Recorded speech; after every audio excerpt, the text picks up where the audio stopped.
আমাৰ এই যিটো মথাউৰি 1979 চনত বনোৱা হৈছিল এই মথাউৰিটো ভাঙি যায় আৰু আমতলা নগৰ এই গাঁৱৰ বহুত ৰাইজ ক্ষতিগ্ৰস্ত হয়।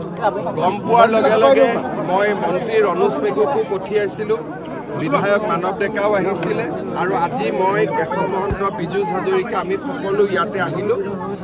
গোটেই কথাখিনি অধ্যয়ন কৰিলোঁ। ইয়াত এটা জান আছে, অকণমান যদি জানটোলৈকে আমি পানীখিনি পঠিয়াই দিব পাৰোঁ মানুহখিনিয়ে ইমিডিয়েটলি ৰিলিফ হয়তো পাব। মই চেষ্টা কৰিম আৰু অহা কালি পৰহিৰ পৰা আমি এই মথাউৰিটো নতুনকৈ সংযোগ কৰাৰ কাম আৰম্ভ কৰিম। ঠিক বানপানী হৈ যোৱাৰ পিছত ছেপ্টেম্বৰত স্থায়ীভাৱে এই মথাউৰিটো নিৰ্মাণৰ কাম হাতত পশু পক্ষীৰ পৰা ঘৰলৈকে যিমানখিনি পাৰোঁ আমি ৰাইজক সহায় কৰিম। অলপ আগতে মই এয়াৰপৰ্টত নেপকোৰ অফিচাৰখিনিৰ লগতো কথা পাতিছোঁ আৰু তেওঁলোকক মই অলপ বেয়াকৈয়ে কৈছোঁ এই বিষয়টোত আমি এটা তদন্ত কৰিম। যদি নেপকোৰ তেতিয়া নেপকোৰকো আমি জবাবদিহি কৰিম।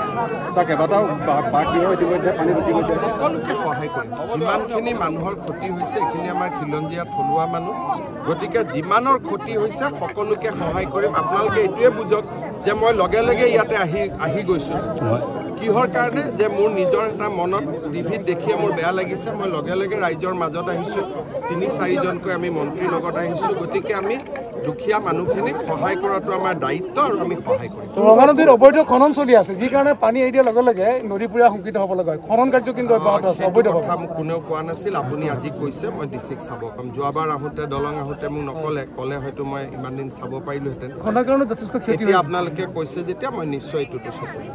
পূৰ্বতে নেপকোৰ লগত এই সংক্ৰান্তত আলোচনা হৈছিলে নেকি? নেপকোৰ লগত কথাটো কি, যদি নেপকো নাথাকেও পানীখিনিতো পাহাৰৰ নামি আহিব, কিন্তু নেপকো থকাৰ কাৰণে এটা পৰ্যায়লৈকে পানীটো তেওঁলোকে ৰিজাৰ্ভত ৰাখে। আজি মই তেওঁলোকক সেইটোৱে কৈছোঁ যে ৰিজাৰ্ভটো বহুত ডাঙৰ হ'ব দি একেলগে যদি এৰি দিয়ে সেইটো এটা ডাঙৰ জলবোমা টাইপ হৈ যায়।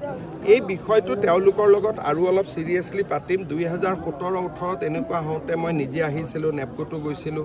যোৱা কেইবছৰমান ভালেই আছিলে। এইবাৰ আকৌ এটা পৰিৱেশ হ'ল, আমি আলোচনা কৰি তাৰ সমাধান এটা উলিয়াব যত্ন কৰিম।